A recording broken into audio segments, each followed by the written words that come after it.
Good morning, Orchard. Today we're going to be covering Psalms, chapters 49 and 50, and then we're going to be moving into the New Testament in Acts, chapter 20, verses 1 through 16.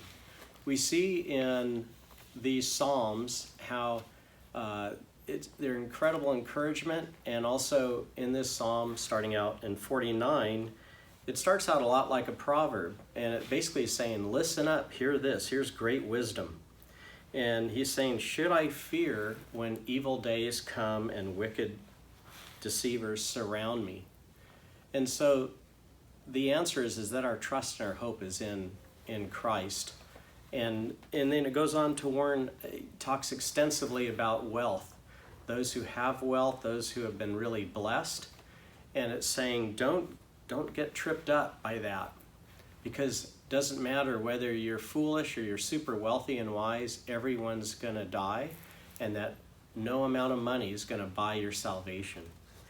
And so our hope is that it says in verse 15 that God will redeem us and that he's going to take us to ourselves. And then in Psalm 50, it's really a great psalm that you hear so many quotes from, where basically it says that God owns it all. You know, the cattle on the hills, the insects, the birds, everything. And God summons the whole earth to himself.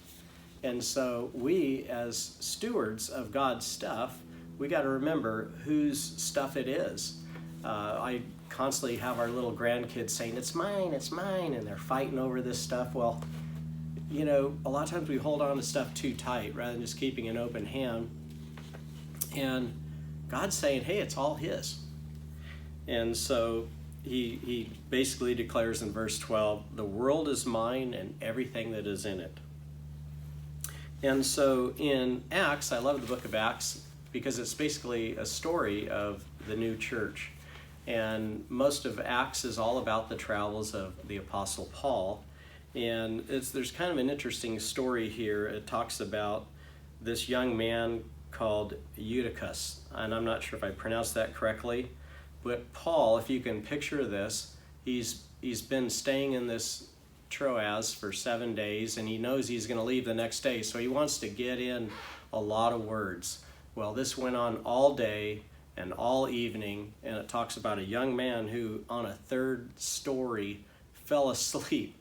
Paul's talking so long, he falls asleep, killed instantly, dead.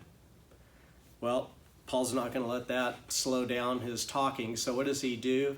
He goes down, hugs the young man, essentially creates a miracle, saying, hey, this young boy is not dead, he is now alive, and continues on talking through the entire night till the next morning. I just can't even picture that. I don't even think a sod could talk that long. But can you imagine basically pulling an overnighter, just talking, encouraging this young church in their faith? Well, folks, have a blessed day. Thanks for joining us.